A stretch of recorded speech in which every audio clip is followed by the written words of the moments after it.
Se han hecho miles de videos hablando al respecto del tema. Sin embargo, y hasta la fecha no ha habido nadie que haga un análisis específico de mi país, México. Según datos de la Secretaría de Salud, a día de hoy que hago este video, 28 de julio, hay un total de 395.489 casos positivos de coronavirus. En este video vamos a analizar la respuesta tanto del gobierno mexicano como el actuar de la sociedad. Pero antes tenemos que conocer el contexto histórico. En el año 2003, la Organización Mundial de la Salud publicó un folleto llamado Invertir en Salud. En el mismo se presentan las 10 recomendaciones que la comunidad internacional debe tomar en cuenta, entre las cuales la primera habla de aumentar el presupuesto público de países en vías de desarrollo del 1% del Producto Interno Bruto en 2007 a 2% para el 2015, así como usar los recursos con mayor eficiencia. Además, se resalta la importancia y el beneficio que implica para los países invertir en el sector salud, ya que la salud está, entre otras cosas, relacionada con la pobreza, pérdida de población potencialmente activa y un desvío de recursos en caso de crisis sanitarias que pudieran hacer tambalear economía. En el año en que se publicó el folleto, México se encontraba a mediados del sexenio de Vicente Fox. El Producto Interno Bruto crecía a ritmos de entre 2 y 3%, por lo que en el aspecto económico el país no presentaba contratiempos. En cuanto al ámbito de salud, en el año 2000 se destinaba apenas un aproximado de un 1.7% del PIB al sector salud, y el gasto per cápita era de solo $236.8, $35.6 menos que Turquía, y estando a $1.113.7 del promedio de la OCDE. 10 años después, el porcentaje que se destinaba a salud era del 2.8% del PIB, pero México seguía $1.983.8 por debajo del promedio de la OCDE, cifra bastante preocupante, ya que si bien en términos reales se destinaba más en salud con el paso del tiempo, en términos de eficiencia y en comparación con la OCDE, el país retrocedía en vez de avanzar. Un momento crucial para poder poner a prueba la eficiencia del sector salud en México fue con el brote de influenza H1N1 en 2009, cuando en marzo del mismo año el Centro Nacional de Vigilancia Epidemiológica y Control de Enfermedades detectó un caso anormal de influenza estacional, el cual empezó a expandirse a lo largo de la República y afectaba principalmente a personas de entre 25 y 45 años. Por ello se empezó a crear un programa de detección por parte del mismo centro, a la par que enviaba muestras a laboratorios en Estados Unidos y Canadá, resultando esto en la detección de un nuevo virus. El 24 de abril, solo un mes después de la detección, el entonces presidente, Felipe Calderón, publicó un decreto presidencial para hacerle frente a la nueva enfermedad, imponiendo una cuarentena a los infectados, pruebas sanitarias a pasajeros que pudieran ser portadores, cancelando eventos y lugares de mucha concurrencia, además de cancelar las clases y el trabajo de oficina, y restringir algunas actividades económicas, además de un uso constante de los medios de comunicación masiva para alertar a la población y difundir información. Una medida tomada fue el tratamiento antiviral obligatorio de todas las personas que hubiesen tenido contacto con un infectado, independientemente si tenía o no síntomas. Otra medida fue el de dar tratamiento a todos los que presentaran síntomas luego de tener contacto con un infectado, y hacerle tomar reposo por 7 días. De manera general, se siguieron los lineamientos establecidos por la Organización Mundial de la Salud, tanto a nivel gobierno, actuando oportunamente, como a nivel poblacional, acatándose a las medidas impuestas. El saldo total para septiembre de 2010, un año y medio luego de iniciada esta, fue de 70.715 infectados y 1.172 muertes a nivel nacional, cuando la organización declaró como finalizada la pandemia. Avanzando un poco más, en el año 2015, mediados del sexenio de Enrique Peña Nieto, según datos de la OMS, en México había solamente una cama de hospital por cada 1.000 mexicanos, ocupando el penúltimo lugar de los países de la OCDE, en contraste con Corea del Sur, que tiene una cama por cada 100 surcoreanos. Volviendo a la actualidad, lo primero que hay que tomar en cuenta es el presupuesto destinado a salud desde el inicio del sexenio de López Obrador, que de acuerdo con el presupuesto de egresos de la Federación, en el año 2019 se aprobaron 626.181 millones. Sin embargo, debido a las políticas de austeridad impulsadas por el propio presidente, se hizo un recorte presupuestal en ciertas dependencias de salud, ya que un mayor presupuesto aprobado no necesariamente significa que todo lo que abarca el sector se vea beneficiado. Es por ello que la situación llevó a un recorte de personal del IMSS y del ISSSTE en varios estados de la República. El personal médico reclamaba el desabasto de medicamentos, falta de pagos y despidos injustificados.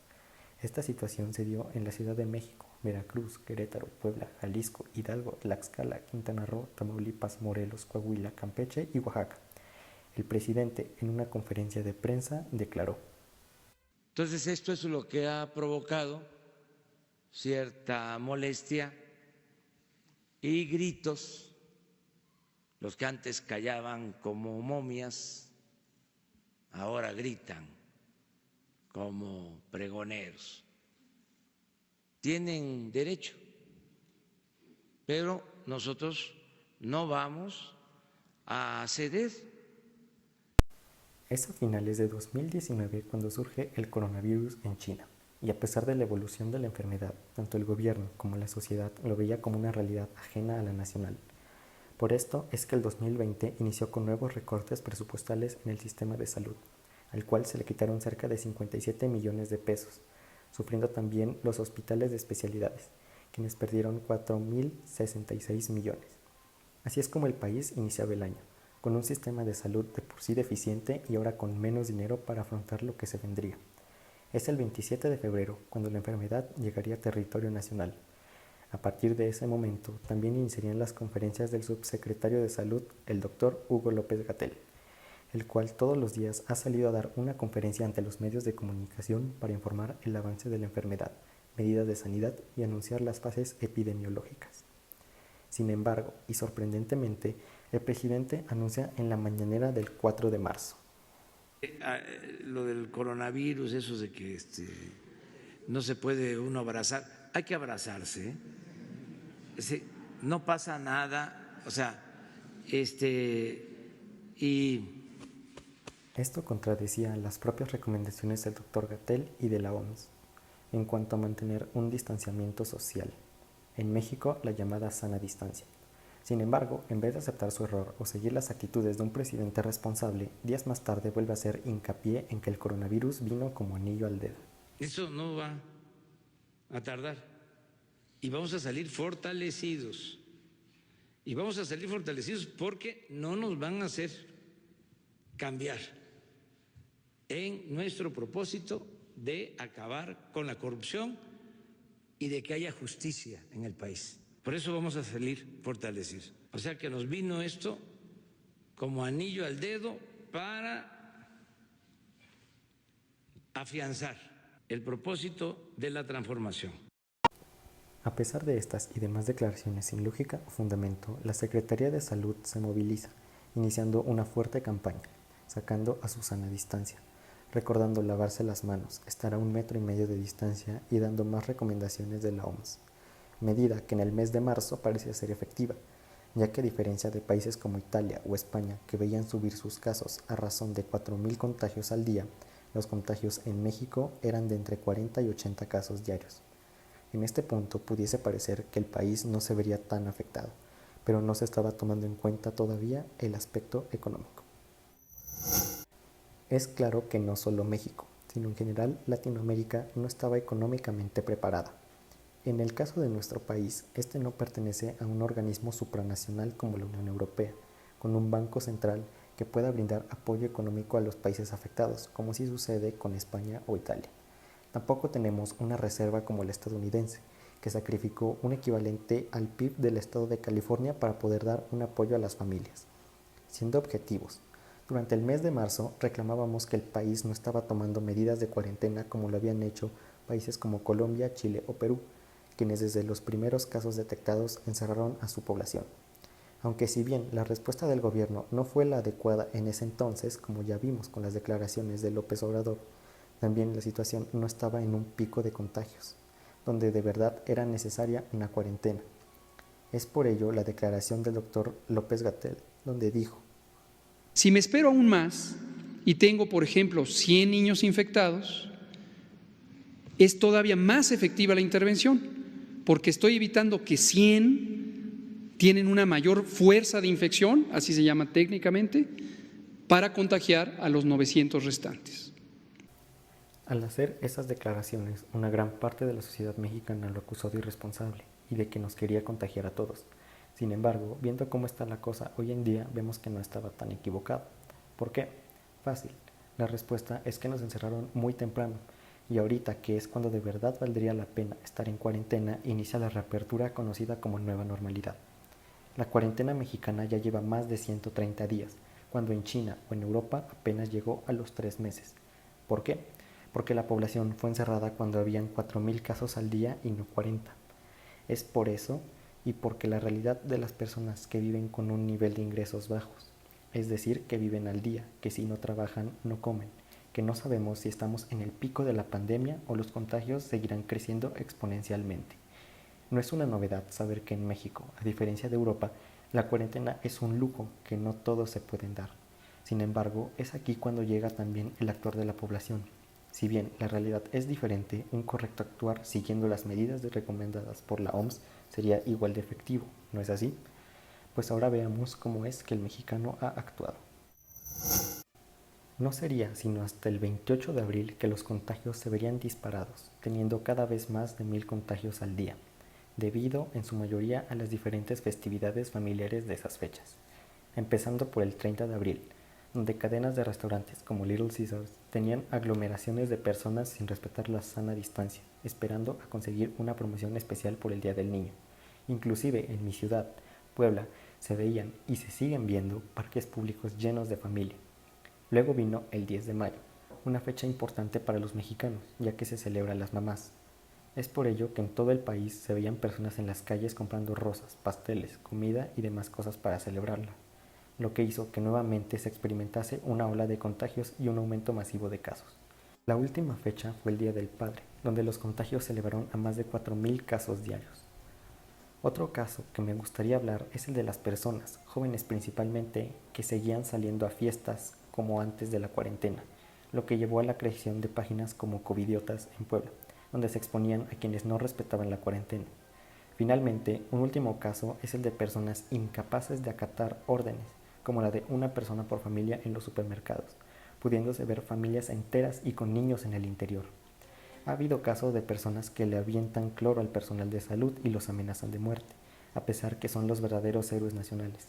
Y sin embargo, hay mexicanos que alaban el reabastecimiento de cerveza, haciéndose notoria la existente cultura y educación cívica, la falta de solidaridad y la falsa empatía de personas que le dan más importancia a una fecha y a su salud que la de los demás, coronando esta irresponsabilidad culpando al Dr. Gatell, persona que si bien no es perfecta, sí ha hecho una labor imprescindible y nunca antes vista en otras administraciones. Relacionado con lo anterior, las redes sociales ya son parte de nosotros, eso lo sabemos todos, y desafortunadamente esta cuarentena se han usado para lo peor, empezando con los rumores que los médicos enfermaban a propósito a la gente e incitando a las personas a atacarlos, luego diciendo que el coronavirus no existe y que no es necesario seguir ninguna instrucción de seguridad. Luego atacando a la tecnología 5G, diciendo que hay antenas que esparcen el virus. También por un tiempo se decía que se robaban el líquido de las rodillas para venderlo. Y ahora las tiendas ya toman la temperatura en la mano, porque según el dispositivo para tomar la temperatura mata neuronas. Lamentablemente hay un gran porcentaje de personas que creen todo lo que ven en Facebook o cadenas de WhatsApp. Y esto ha llevado también a conscientemente no acatar ninguna medida de seguridad, poniendo en peligro su vida y la vida de todos. Para finalizar, podemos decir que lo que estamos viviendo es un resultado de la poca inversión histórica al sistema de salud en México, la gran desigualdad que existe en el país, que hace que una gran parte de la población no pueda darse el lujo de estar en cuarentena, las declaraciones del presidente y su mal ejemplo no usando cubrebocas, que desemboca en un si el presidente no lo usa, ¿por qué yo debería?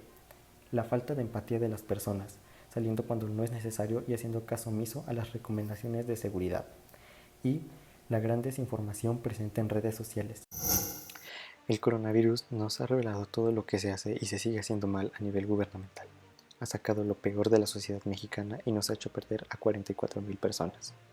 Está más que claro que nada será igual cuando acabe la pandemia, pero si habiendo visto esto seguimos cometiendo los mismos errores, el México del futuro será un país detestable. El pensamiento colectivo no se ha visto presente a lo largo de esta pandemia. Aquel México solidario que conocimos en 2017 no se parece ni se puede comparar al México del 2020. En cada uno de nosotros está el poder y la decisión de seguir igual o por fin poder avanzar al México que todos merecemos.